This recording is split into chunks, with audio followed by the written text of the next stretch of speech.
नमस्कार, मैं हूं आपके साथ प्रगति चतुर्वेदी और आप देख रहे हैं साधना प्लस न्यूज पर खबरें राजस्थान की। तमाम बड़ी खबरों की शुरुआत करेंगे, लेकिन उससे पहले एक नजर इस वक्त की हेडलाइंस पर। लालसोट में मनाया गया विश्व मानसिक दिवस। डॉक्टर सुनीत उपाध्याय रहे कार्यक्रम के मुख्य अतिथि। कहा, मानसिक बीमारियां भी होती हैं साधारण बीमारियों की तरह। बांदीकुई में फल फूल रहा शराब माफियाओं का कारोबार। शराब ठेका संचालकों ने सरपंच पर किया हमला। ग्रामीणों ने उपखंड कार्यालय पर पहुंचकर सौंपा ज्ञापन। लालसोट में कई सालों से बंद पड़ा सरकारी विद्यालय। विद्या की जगह लग रहे कूड़े के ढेर। शिक्षा विभाग बना मौन। दौसा पुलिस को मिली बड़ी सफलता। फर्जी क्लेम उठाने वाले गैंग को किया गिरफ्तार। गैंग के 15 सदस्यों को किया गया गिरफ्तार। दौसा पुलिस को मिली बड़ी कामयाबी। चोर गिरोह का किया पर्दाफाश। पुलिस ने कई आरोपियों को किया गिरफ्तार। चलिए, खबरों की शुरुआत राजधानी जयपुर से करेंगे, जहां कोरोना संक्रमण को लेकर प्रशासन के आदेशों की खुलेआम धज्जियां उड़ाई जा रही हैं। बसों में ज्यादा सवारी और यात्रियों से मनमाना किराया वसूलने के साथ साथ जान जोखिम में डालकर यात्रियों को सवारी करवाई जा रही है। बता दें कि अंदर सभी सीटें भरे और खड़े होने के बाद भी यात्री बसों की छतों पर जान जोखिम में डालकर सफर कर रहे हैं। बीच सड़क पर सवारी को लादने का सिलसिला खुलेआम जारी है। पुलिस से लेकर परिवहन विभाग तक के अफसर और अमला देखकर भी अनदेखा करता है। इससे ना तो कोरोना गाइडलाइन का पालन हो पा रहा है और ना ही कोरोना से बचाव किया जा पा रहा है। इससे संक्रमण होने की आशंका भी लगातार बनी रहती है। जिम्मेदार लोग मौन बने हुए हैं और खामियाजा लोगों को संक्रमित होकर भुगतना पड़ रहा है।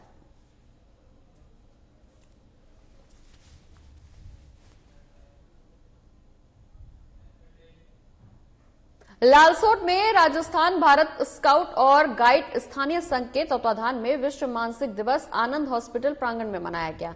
कार्यक्रम में मुख्य अतिथि मनोचिकित्सक डॉक्टर सुनीत उपाध्याय मौजूद नजर आए। वहीं कार्यक्रम में विशिष्ट अतिथि प्रभारी guide commissioner Anjana Tyagi, scout commissioner Chauthmal Meena, doctor Archana Sharma मौजूद नजर आए। डॉक्टर सुनीत उपाध्याय ने इस दौरान कहा कि मानसिक बीमारियां भी सामान्य साधारण बीमारियों की तरह ही होती हैं, जो चिकित्सक के परामर्श से आसानी से सही हो जाती हैं। इस मौके पर विजेंद्र माली के नेतृत्व में रावमावी सोनट के स्काउट ने एक नाटक का मंचन भी किया।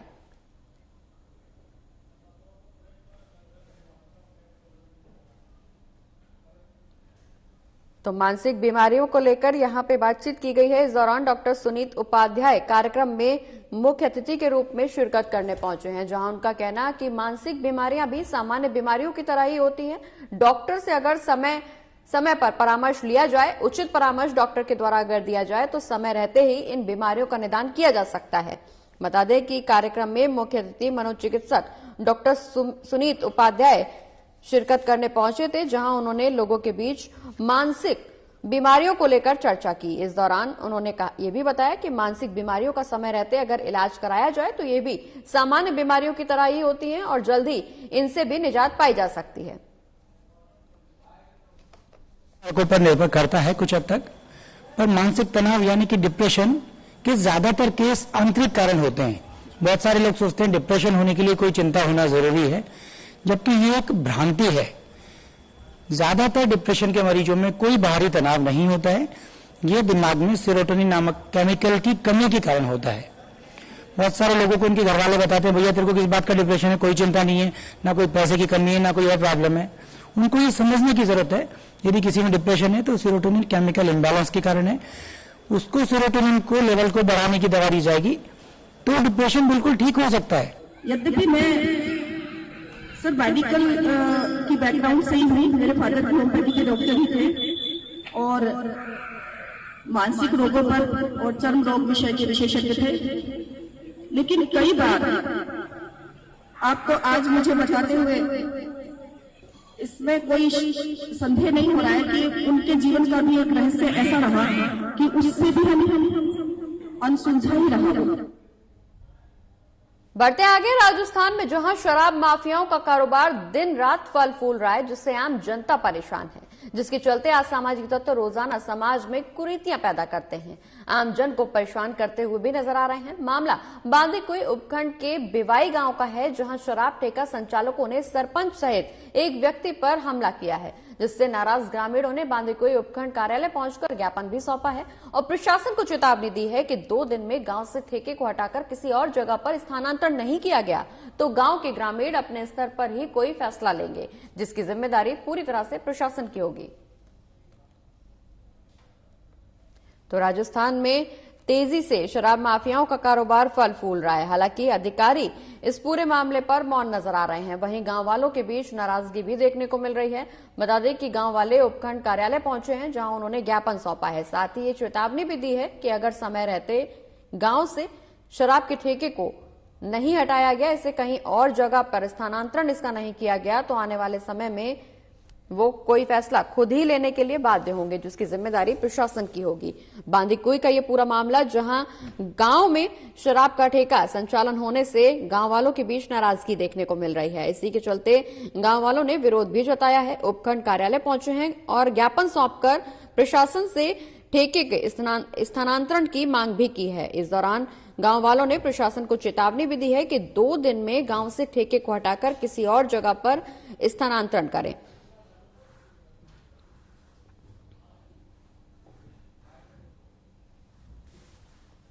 मैंने क्या शराबबंदी को लेकर 8 बजे रात्रि 8 बजे के बाद में शराब बेचते हैं वो लोग। जब उनका हमने विरोध किया तो उन्होंने करीब 10-15 लड़के बुला के सुबह करीब 10:30 बजे मेरे ऊपर हमला कर दिया। तो मेरे सर में भी लगे, मेरे को जान से मारने की कोशिश की। आए दिन लोग बागों से उत्पात मचाया जा रहा है और शराब के ठेके के पास में एक मंदिर भी है और पास में मेन रोड पे भी ठेका है। इसलिए हम सरकार से गुहार लगाते हैं कि जल्द से जल्द उस शराब के ठेकों को ग्राम पंचायत बीवाई से हटाया जाए। आज हमने बीवाई बस स्टैंड जो बांदीकुई क्षेत्र में आता है, उस पर एक शराब का ठेका है जो रात्रि 8 बजे बाद भी खुलता है। उसका सरपंच ने और वहां के बंदों ने विरोध किया तो 2 दिन बाद असामाजिक तत्वों ने उनके साथ मारपीट कर दी, उनका सिर फोड़ दिया, गंभीर चोट आई है। उसके मैंने FIR लिखा, अभी तक कोई भी कार्रवाई नहीं हुई है। हम चाहते हैं शराबबंदी जिलाध्यक्ष होने के नाते कि पूरे राजस्थान में शराब बंद हो। इसका हम गहलोत सरकार का आभार व्यक्त करते हैं। वो खुद भी चाहते हैं शराब बंद हो, लेकिन कुछ समस्या ऐसी है शायद वो कर नहीं पा रहे, लेकिन फिर भी हम चाहते हैं शराब बंद हो। हमने इस तरह का ज्ञापन दिया है मुख्यमंत्री गहलोत के नाम, SDM के द्वारा। हम चाहते हैं जल्द से जल्द इस पर कार्रवाई हो, अन्यथा 2 दिन का धरना प्रदर्शन किया जाएगा। अगली खबर दौसा से, जहां बीमारी से मौत होने के बाद सड़क दुर्घटना की झूठी कहानी रचकर उसका क्लेम उठाने का मामला सामने आया। बता दें कि पुलिस ने फर्जी क्लेम उठाने वाले गैंग के 15 सदस्यों को गिरफ्तार कर लिया है। ऐसे 3 मामलों में से एक में तो जिंदा व्यक्ति का ही क्लेम उठाने की बात कही जा रही है। इस प्रकरण में एक सरकारी चिकित्सक, एक स्वैच्छिक सेवानिवृत्त ASI और एक वकील को भी गिरफ्तार किया गया है। बता दें कि ये तीनों 2 साल पहले भी क्लेम के ही 2 मामलों में गिरफ्तार किए जा चुके हैं। अब जमानत पर बाहर चल रहे थे। इस बीच 2 साल बाद फिर से इन तीनों के साथ कई लोगों को गिरफ्तार किया गया है। तो दौसा का ये पूरा मामला, जहां पुलिस को बड़ी सफलता हाथ लगी है। बता दें कि गैंग के 15 सदस्यों को गिरफ्तार किया गया है। बता दें कि इन 15 सदस्यों में से 3 सदस्य पहले भी क्लेम उठाने के फर्जी मामले में जेल जा चुके हैं। ये तीनों 2 साल पहले भी क्लेम के ही 2 मामलों में गिरफ्तार हुए थे। मतलब एक्सीडेंट दिखा के उनके क्लेम उठाने के संबंध में 3 FIR जो 2019 में दर्ज हुई थी, उसी के ऊपर एक्शन किया गया है। और इसमें 3-4 लोग जो मुख्य अभियुक्त थे, जिसमें डॉक्टर शामिल था, एक हमारे पुलिस का ASI था, एक एडवोकेट शामिल था और 2-3 उनके दलाल, जैसे लोगों को ढूंढ के और जो करते थे। जांच कंप्लीट होने पे जांच में कुछ ऐसे लोग भी आए जो लोग जिंदा हैं, लेकिन जिनके नाम का क्लेम उठाया गया, उसी के ऊपर एक्शन लेते हुए हमने 15 लोगों को अरेस्ट किया है। 7-8 लोग अभी बाकी हैं, उनको भी जल्दी अरेस्ट किया जाएगा। धौलपुर में अंतर्राष्ट्रीय बालिका दिवस का आयोजन कस्तूरबा गांधी आवासीय विद्यालय पुरानी छावनी में किया गया। बता दें कि यह आयोजन जिला कलेक्टर राकेश कुमार जायसवाल के निर्देशन में किया गया। इस दौरान मुख्य कार्यकारी अधिकारी जिला परिषद चेतन चौहान मुख्य अतिथि रहे और CDEO धौलपुर मुकेश गर्ग ने कार्यक्रम की अध्यक्षता की। वहीं कार्यक्रम में मुख्य कार्यकारी अधिकारी का कहना है कि बालिकाओं के अधिकारों और कन्या भ्रूण हत्या और अन्य आपराधिक गतिविधियों पर अंकुश लगाने के लिए इस दौरान उन्होंने चर्चा की। वहीं मौके पर महिलाओं को सम्मान दिलाने के लिए भी हम सबको आगे आना होगा, ये भी कहा। बता दें कि जिला कलेक्टर ने भी समाज में बालिकाओं को बढ़ावा देने के लिए आत्मरक्षा सहित कई महत्वपूर्ण नवाचार किए।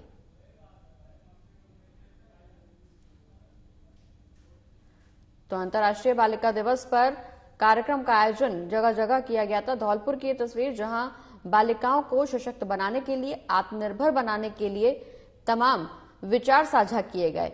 इस दौरान कन्या भ्रूण हत्या समेत कई और मुद्दों पर भी बारीकी से चर्चा की गई। धौलपुर में अंतर्राष्ट्रीय बालिका दिवस का आयोजन किया गया। बता दें कि आयोजन कस्तूरबा गांधी आवासीय विद्यालय में किया गया। इस दौरान जिला कलेक्टर राकेश कुमार के निर्देशन में ये पूरे कार्यक्रम का आयोजन हुआ, जहां पर चेतन चौहान मुख्य अतिथि रहे। महुआ में राजकीय बालिका उच्च माध्यमिक विद्यालय में भी अंतर्राष्ट्रीय बालिका दिवस पर कार्यक्रमों का आयोजन किया गया, जिसमें छात्राओं को बाल विवाह, कन्या भ्रूण हत्या के बारे में अवगत कराया गया।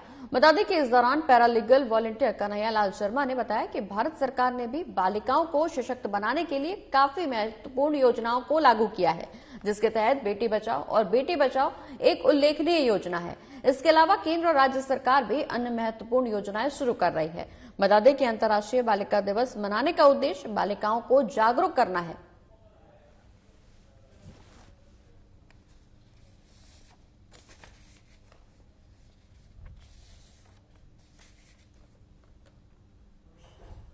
तो अंतर्राष्ट्रीय बालिका दिवस का आयोजन महुआ में भी किया गया है, जहां बाल विवाह और भ्रूण हत्या पर चर्चा की गई। बता दें कि इस दौरान बालिकाओं को जागरूक किया गया। छात्राओं के बीच जागरूकता फैलाने के लिए जगह जगह कार्यक्रम का आयोजन भी किया गया। वहीं राजकीय बालिका उच्च माध्यमिक विद्यालय में भी अंतर्राष्ट्रीय बालिका दिवस मनाया गया, जहां कार्यक्रम आयोजित कर छात्राओं के बीच जागरूकता फैलाने की कोशिश की गई। बढ़ते आगे, जहां बयाना रोदावल स्टेट हाईवे पर ब्रह्मांड गंभीर नदी पुल के पास सोमवार दोपहर बाइक को बचाने की कोशिश में सवारियों से भरा टेम्पो अनियंत्रित होकर पलट गया। हादसे में महिला समेत करीब आधा दर्जन सवारियां घायल हो गईं। घायलों को निजी क्लिनिक पर पहुंचाकर उनका इलाज कराया गया। वहीं प्राथमिक इलाज के बाद उन्हें जिला अस्पताल रेफर किया गया। जानकारी के मुताबिक वैर के लखनपुर की रहने वाली आरती सोमवार को ब्रह्मवाद निवासी अपने मामा ससुर के यहां से वापस लौट रही थी। इस दौरान उसके साथ में उसकी 6 महीने की बेटी भी टेम्पो में सवार थी। वहीं जिस दौरान यह हादसा हुआ, महिला के साथ साथ उसकी बेटी भी घायल हुई है। हालांकि इस दौरान सभी घायलों को अस्पताल पहुंचा दिया गया है। इस दौरान सभी घायलों का अस्पताल में इलाज भी जारी है।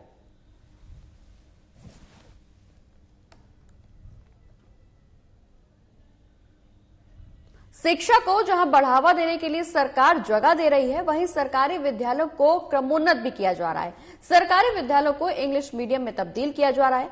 ऐसे में कई सरकारी विद्यालय सालों से बंद भी पड़े हैं। इनको बनाने में सरकार के लाखों रुपए खर्च हुए हैं। बता दें कि लालसोट के ग्राम डीडवाना में स्थित खाल की ढाणी में ऐसा ही एक सरकारी विद्यालय कई सालों से बंद पड़ा हुआ है। जहां विद्या का वास होना चाहिए था, वहां इस सरकारी स्कूल में कूड़े कचरे का वास हो रहा है। विद्यालय परिसर में पानी, शौचालय सहित सभी सुविधाएं हैं, लेकिन बावजूद इसके ये स्कूल कई सालों से बंद पड़ा हुआ है। धूल खाने के लिए मजबूर है ये स्कूल, और इस पूरे मामले में शिक्षा विभाग ने अपनी आंखें बंद कर रखी हैं।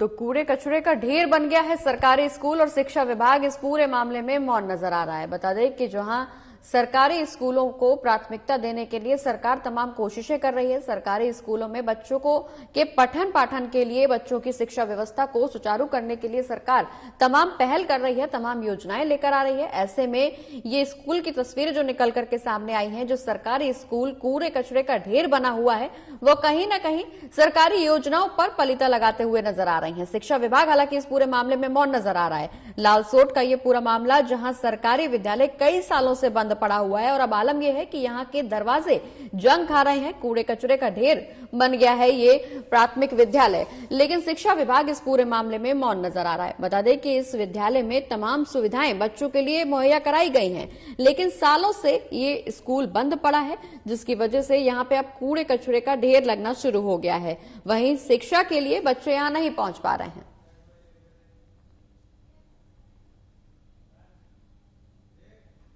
दौसा के कोलवा थाना पुलिस ने चोरी के गिरोह का पर्दाफाश किया है। बता दें कि ये गिरोह सूने मकानों को अपना निशाना बनाता है।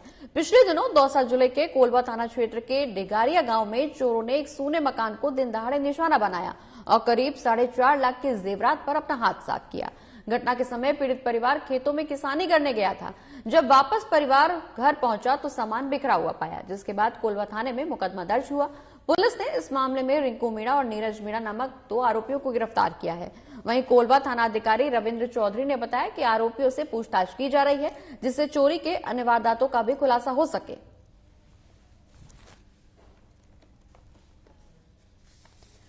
तो चोर गिरोह को दौसा पुलिस ने गिरफ्तार किया है। बता दें कि इस दौरान 2 आरोपियों को गिरफ्तार किया गया है। कोलवा पुलिस को बड़ी कामयाबी इस दौरान मिली है।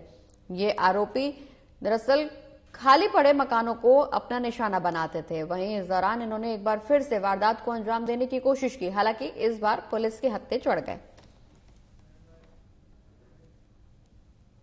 दूसरी ओर महुआ थाना पुलिस ने इन दिनों वारंटियों के खिलाफ अभियान चलाया है। कई सालों से फरार चल रहे आरोपियों की धरपकड़ में पुलिस अब जुट गई है। इसे लेकर महुआ सीओ हवा सिंह ने पुलिसकर्मियों को वारंटियों को गिरफ्तार करने के लिए दिशा निर्देश भी दिए हैं। सोमवार को 2 साल से फरार चल रहे 3 आरोपियों को भी पुलिस ने गिरफ्तार किया है। बता दें कि थाना अधिकारी कृष्ण कुमार धनखड़ ने बताया कि 2 साल से महुआ न्यायालय से फरार चल रहे घनश्याम निवासी बरीतकी और पुष्पेंद्र सैनी निवासी पाली दरवाजा महुआ और नंदलाल सैनी निवासी पाली दरवाजा महुआ को गिरफ्तार किया गया है। तीनों आरोपियों के खिलाफ महुआ न्यायालय ने वारंट जारी कर रखे थे। तो फरार आरोपियों की धरपकड़ के लिए अब पुलिस के द्वारा अभियान चलाया गया है, जिसके चलते सोमवार को 3 आरोपियों को पुलिस ने गिरफ्तार किया है। बता दें कि 2 साल से ये आरोपी फरार चल रहे थे, वहीं अब पुलिस ने इन्हें एक बार फिर से गिरफ्तार कर लिया है। हालांकि पुलिस अब सख्ती से पूछताछ इन तीनों आरोपियों से कर रही है, जिसके चलते इनके साथ साथ और अन्य लोगों का भी खुलासा हो सके। साथ ही अन्य वारदातों का भी इस दौरान खुलासा करने के लिए पुलिस इन तीनों आरोपियों से पूछताछ कर रही है।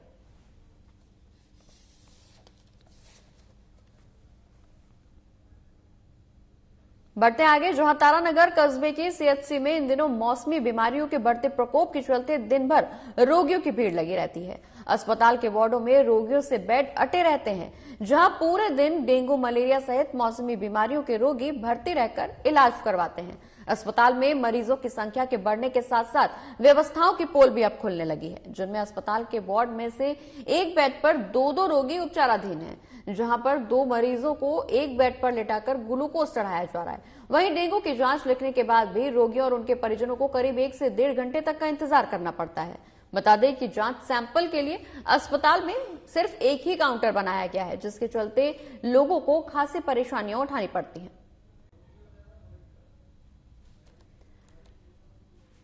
तो अस्पताल में मरीजों की भीड़ लगी हुई है। बता दें कि इसी के चलते अस्पताल में व्यवस्थाओं की पोल भी खुल रही है। हालांकि स्वास्थ्य विभाग तमाम दावे करता है।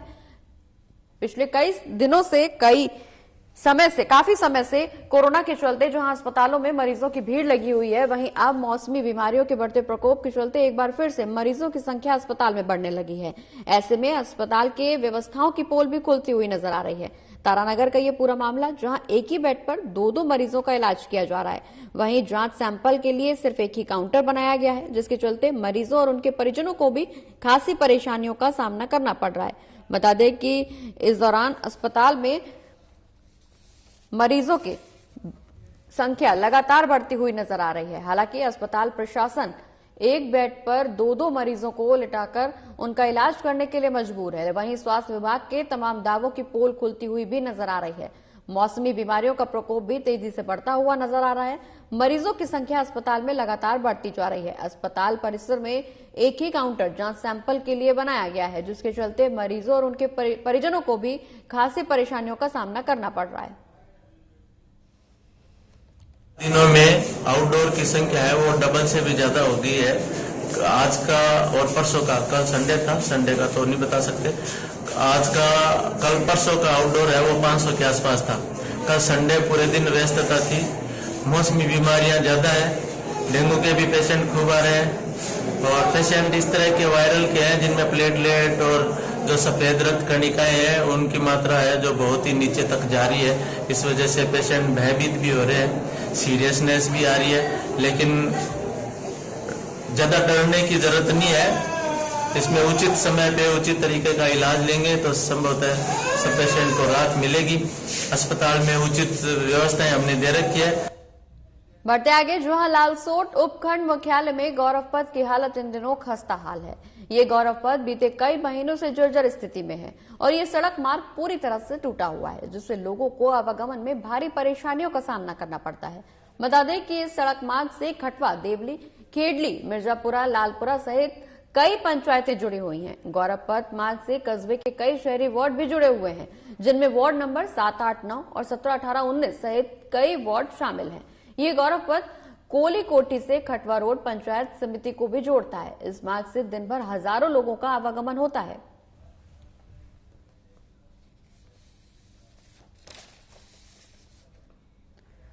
तो लालसोट में गौरव पथ की हालत खस्ताहाल होने की वजह से राहगीरों को काफी परेशानियों का सामना करना पड़ता है।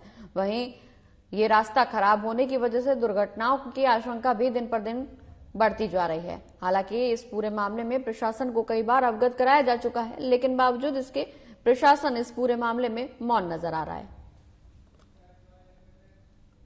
महुआ इलाके में वंडावर रोड स्थित अनाज मंडी में बाजरा बेचने आए किसान के साथ अज्ञात लोगों ने ठगी की वारदात को अंजाम दिया, जिसके बाद किसान ने पुलिस थाने पहुंचकर अपनी आपबीती सुनाई। मामले को लेकर पुलिस ने कई जगह लगे सीसीटीवी कैमरों से भी फुटेज निकालकर देखी है, लेकिन फिलहाल बदमाशों का कोई सुराग पुलिस के हाथ नहीं लग पाया है। घटना को लेकर थानाधिकारी कृष्ण कुमार धनखड़ भी सीसीटीवी कैमरे की फुटेज देखने कई दुकानों पर पहुंचे और पुलिस ने बदमाशों का पता लगाने के लिए नाकाबंदी भी कराई, लेकिन बाइक सवार बदमाशों का कोई सुराग हाथ नहीं लगा। दिन दहाड़े कस्बे में इस तरह की वारदातों को लेकर कस्बे वासियों में डर का माहौल है और पुलिस की सुरक्षा व्यवस्था पर भी सवालिया निशान खड़े हो रहे हैं। तो मंडी में बाजरा बेचने पहुंचे किसान के साथ ठगी की गई है। बता दें कि अज्ञात लोगों द्वारा इस दौरान किसान के साथ ठगी की गई। वहीं किसान ने अब इस पूरे मामले में पुलिस प्रशासन से मदद की गुहार लगाई है। न्याय की गुहार लगाने के लिए किसान थाने पहुंचा है। अब पुलिस पूरे मामले में एक्शन मोड में नजर आ रही है। हालांकि पुलिस ने कई दुकानों के सीसीटीवी फुटेज को भी खंगाला है, लेकिन इस दौरान पुलिस के हाथ कोई सुराग नहीं लगा है। बदमाशों का कोई भी सुराग पुलिस के हाथ नहीं लग पाया है। वहीं पुलिस अब इस पूरे मामले में जांच पड़ताल कर रही है। बता दें कि 5600 रुपए लेकर बदमाश फरार हो गए, जिसके चलते किसान ने अपनी आपबीती सुनाने के लिए थाने का रुख किया। हालांकि पुलिस अब इस पूरे मामले में एक्शन लेती हुई नजर आ रही है। जगह जगह के सीसीटीवी फुटेज भी पुलिस के द्वारा खंगाले जा रहे हैं, लेकिन अभी तक पुलिस के हाथ कोई सफलता नहीं लग पाई है।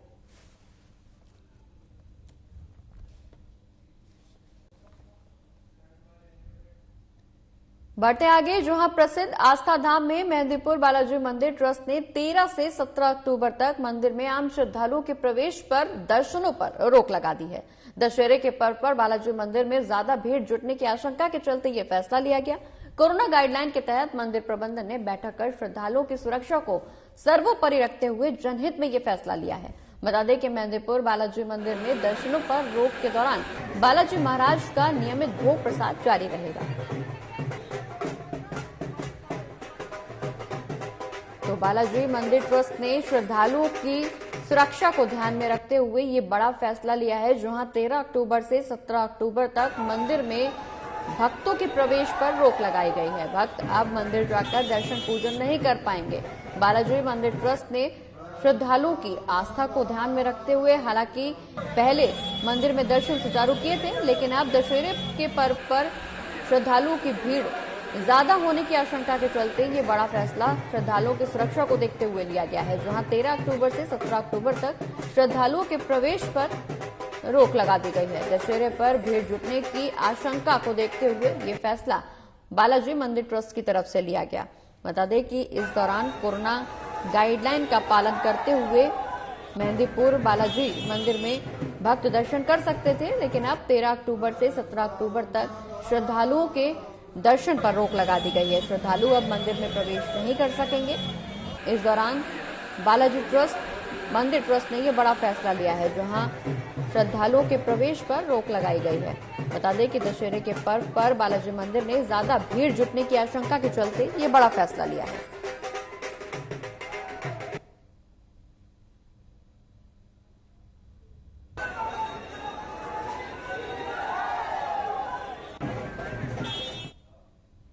और इसी के साथ राजस्थान की तमाम बड़ी खबरों में फिलहाल इतना ही। जाते जाते एक नजर कुछ खास खबरों पर।